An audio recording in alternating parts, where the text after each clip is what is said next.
Recording by Magahiya music Manpur block गया।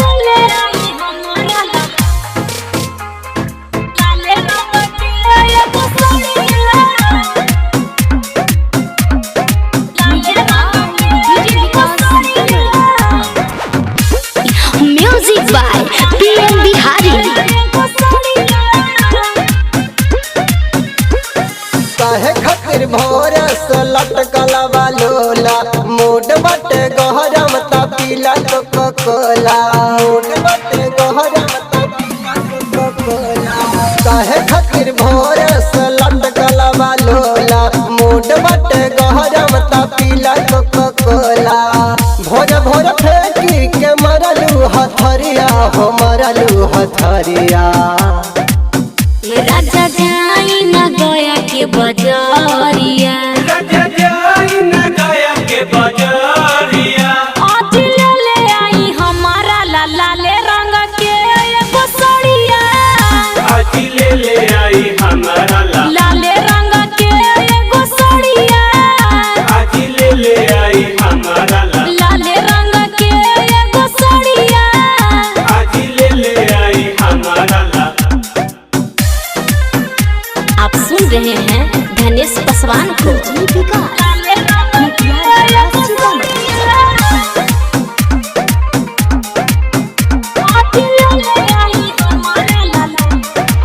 चलता धनी न कमाई धमाई कैसे के तोहर ख्वाहिश पुराई। हमरा खातिर ना पैसा रहेला, रोजो छुटहु बहाना रउआ करेला। मन के कैलू तू काहे बाबरिया हो काहे बाबरिया। ए राजा जाई न पूरा बजरिया। राजा जाई न बेला के बजरिया। आज ले आई हमारा लाला ले रंग के एगो सड़िया। आज ले आई हमारा लाले रंग के एगो सड़िया। आज ले आई हमारा लाले रंग के एगो सड़िया। आज ले आई हमारा आप सुन रहे हैं धनेश पासवान को।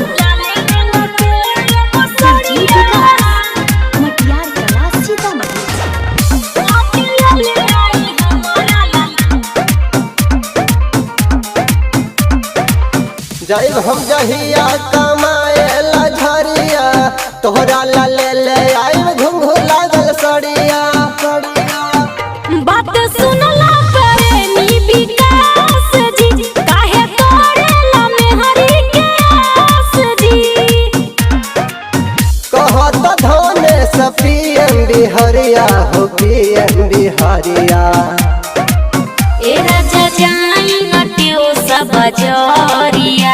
राजा जाई न मानपुर बजरिया। आज ले आई हमारा लाला ले रंग के एगो सड़िया। आज ले आई हमारा